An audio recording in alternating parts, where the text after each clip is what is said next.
একসময় সমুদ্রের গভীরে ছিল এক অদ্ভুত সুন্দর রাজ্য, নীললোকে। সমুদ্রের তলদেশে প্রবাল দিয়ে তৈরি প্রাসাদ, মুক্তা দিয়ে সাজানো দেয়াল আর চারপাশে রঙিন মাছেদের ভিড়ে রাজ্যটি যেন এক স্বপ্নপুরী। এই রাজ্যের শাসক ছিলেন মহাশক্তিশালী সমুদ্ররাজ। তার ছিল একমাত্র কন্যা মায়া, এক চঞ্চল অপূর্ব সুন্দরী মৎস্যকন্যা। মায়ার লম্বা নীলচে চুল, ঝলমলে চোখ আর রূপালী রঙের লেজ ছিল অনন্য। ছোটবেলা থেকে সে খুব কৌতূহলী স্বভাবের ছিল। যেখানে অন্য মৎস্যকন্যারা আনন্দে সাগরের ভেতর খেলত, সেখানে মায়ার মন সবসময় টানত উপরের পৃথিবীর দিকে। সে প্রায়ই তীরে এসে দূর থেকে মানুষের জীবন দেখত, তাদের হাসি, গান, আগুনের রান্না আর মাটির ঘর দেখে তার ভীষণ ইচ্ছে হতো যদি একদিন সে মানুষ হয়ে তাদের মাঝে থাকতে পারত। এক ঝড়ো রাতে মায়ার সেই ইচ্ছার সূচনা ঘটল। বিশাল এক জাহাজ ভয়ঙ্কর ঢেউয়ের কবলে পড়ে ভেঙে গেল।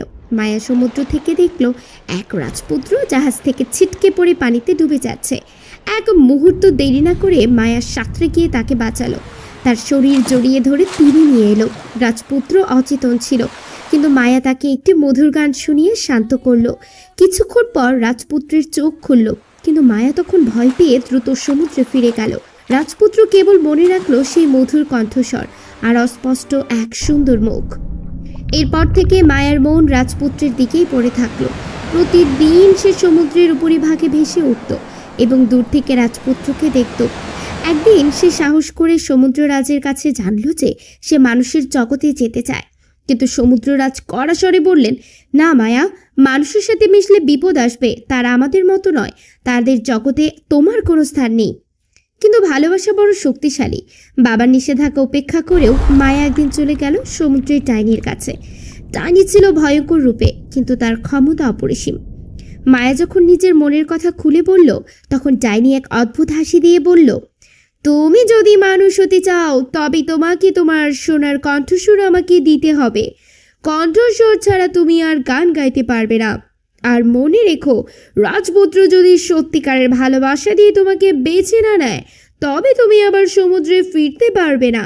মায়া এক মুহূর্ত ভেবে নিল। রাজপুত্রকে কাছে পাওয়ার স্বপ্নে সে রাজি হয়ে গেল। কণ্ঠস্বর হারালেও পেল মানুষের পা।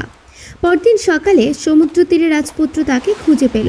সে অবাক হয়ে দেখল এক অপরূপ কন্যা জ্ঞানহীন হয়ে পড়ে আছে।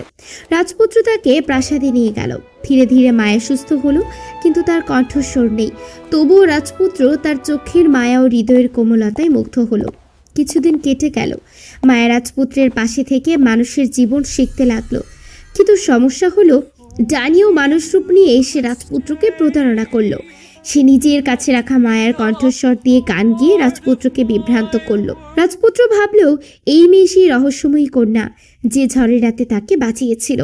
ফলে রাজপুত্র তার সঙ্গে বিয়ে করতে রাজি হলো। মায়া ভেঙে পড়ল। সে জানতো যদি রাজপুত্র অন্য কাউকে বিয়ে করে তবে তার জীবন শেষ হয়ে যাবে। সমুদ্রের ধারে বসে সে নীরবে কাঁদতে লাগলো। তার চোখের জল মুক্তোর মতো ঝরে পড়ছিল বালুর উপর। ঠিক তখনই অদ্ভুত কিছু ঘটল। সেই মুক্তগুলো আলো ছড়াতে শুরু করলো। আলোর শক্তিতে ডাইনির ভণ্ডামি ভেসে উঠল। রাজপুত্র হঠাৎ বুঝতে পারল আসল সত্যি। যে মেয়ে তাকে ঝড়ের রাতে বাঁচিয়েছিল, যে তার পাশে নীরবে থেকেছে, সেই আসল মায়া। রাজপুত্র ছুটে গিয়ে মায়াকে বুকে টেনে নিল। তখনই ডাইনির জাদু ভেঙে গেল। কণ্ঠস্বর ফিরে এলো মায়ার কাছে। সমুদ্ররাজ উপর থেকে আশীর্বাদ করলেন। তিনি রাজি হলেন মায়া স্থায়ীভাবে মানুষের রূপে পৃথিবীতে থাকতে পারবে। এরপর রাজপুত্র আর মায়ার বিয়ে হলো। প্রাসাদ ভরে গেল আনন্দে, কান্নার নাচে। মানুষ আর সমুদ্রের প্রাণীরা মিলেমিশে উৎসব করলো। মায়া নতুন জীবনে প্রবেশ করলো, তবে কখনো ভুলে গেল না নিজের সমুদ্র রাজ্যকে। প্রায়ই সে সমুদ্র তীরে গিয়ে ঢেউয়ের সঙ্গে কথা বলতো, আর প্রতিবার সমুদ্রের ঢেউ যেন মৃদুস্বরে উত্তর দিত, তুমি কখনো একা নাও। ত্যাগ, সাহস আর সত্যিকারের ভালোবাসা, এই তিনটি গুণ থাকলে কোনো দুষ্টু জাদু বা প্রতারণা স্থায়ী হয় না। ভালোবাসায় শেষ পর্যন্ত জয়ী হয়।